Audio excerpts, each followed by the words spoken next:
All right, so let's get right into it. You've got a speedboat registered in Florida that ends up in Cuban waters. And what happens next is a violent, deadly confrontation with the Cuban Coast Guard. Now, this isn't just some accident at sea. This is an international flashpoint with two totally different stories and incredibly high stakes. And I mean, the stakes were set immediately. You see this quote from Florida Congressman Carlos Jimenez, who was actually born in Cuba, and you get it. He didn't just call it an incident, he called it a massacre. That's not diplomatic language, that's a direct accusation, and it's what lit the fuse on this whole political firestorm. Now, to really understand what's going on, you have to remember the geography here. Florida and Cuba, they're only 90 miles apart. That's it. And for decades, that tiny stretch of water has been the stage for everything, from people fleeing the island to, secret missions.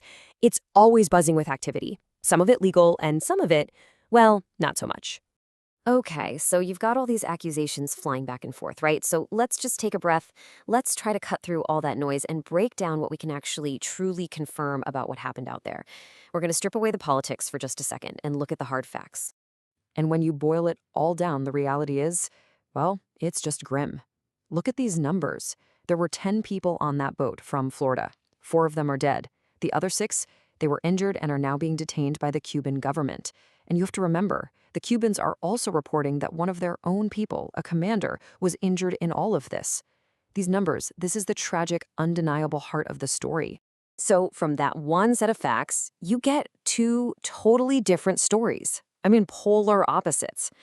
And this is the exact moment where a deadly incident at sea morphs into this really complex international fight, with both sides digging in their heels. And wow, this slide really just lays it all out, doesn't it? It's night and day. On one side, you have the Cuban government's official story. A Florida boat came into our waters illegally. When we went to check it out, they shot at us first. We had to return fire to defend ourselves. End of story. But then you look at the other side, the American political reaction. This was a massacre, a straight-up attack by the dictatorship in Cuba, and they're demanding that communists be held accountable.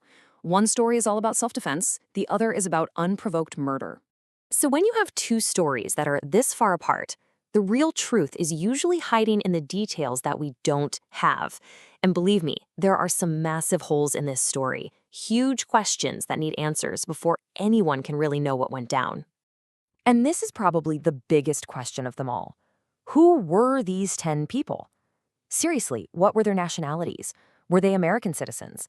Because the entire official U.S. response, the whole thing, hangs on that one detail. If American citizens were killed by a foreign government, this whole thing escalates from a really serious incident to a potential international crisis. And then there's this really bizarre twist. Get this.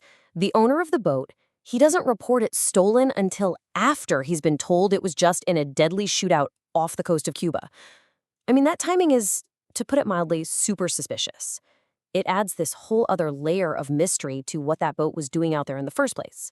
So at the center of this very strange timeline is the boat's owner. He's a 65-year-old man born in Cuba who now lives in Miami. Now, to be clear, our sources are saying he isn't considered a suspect right now, but still, you have to admit, he and his story are a central piece of this entire puzzle. So it's probably not a surprise that all this mystery didn't stop a political firestorm from kicking off in Washington. I mean, a lack of facts has never really stopped politicians from weighing in, and they were quick to demand action and investigations. And those responses came in hot and fast from all over. You had Congressman Jimenez, who we heard from, immediately calling it a massacre. Florida's Attorney General is already launching a state-level investigation. Then you've got Senator Marco Rubio briefing the vice president. But the VP's response was, let's just say, a little more measured. Yeah, check out this quote from Vice President J.D. Vance. It's basically him saying, hey, everyone, let's pump the brakes a bit. It shows that even at the very top, the official line is caution. It's a huge contrast to the much more definitive, fiery statements we're hearing from some other politicians. So while the politicians are making all these public statements, the actual government machine is slowly starting to turn, the official process. They've acknowledged the incident, they've looped in Homeland Security and the Coast Guard, and this is absolutely critical. They've tasked the U.S. Embassy in Havana with trying to get access to the survivors. They need to hear their side of the story.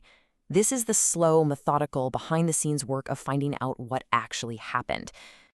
So, with the facts being this murky, you know what happens next, right? the speculation machine goes into overdrive. So I want to be really clear here. What we're about to talk about are unconfirmed theories. This is just the stuff that's floating around in the public conversation about this. So what was this boat really doing out there? Was it a pretty standard criminal thing, like smuggling drugs or people? I mean, that happens all the time in these waters. Or was it something much, much darker? Some people have floated the idea of a false flag operation, something designed specifically to create a reason for a conflict. Others are asking if this could be the very incident a U.S. administration might use to justify trying to topple the Cuban regime. I know, these are explosive theories, but they are part of the conversation. And that really leaves us with the ultimate question, doesn't it? How is this whole event going to be remembered? Is it just a tragic but ultimately contained maritime incident, maybe fueled by some kind of criminal activity? Or is this the spark, the thing that ignites a much larger, much more dangerous conflict between two nations? Right now, the answer is still lost somewhere in those 90 miles of water between Florida and Cuba.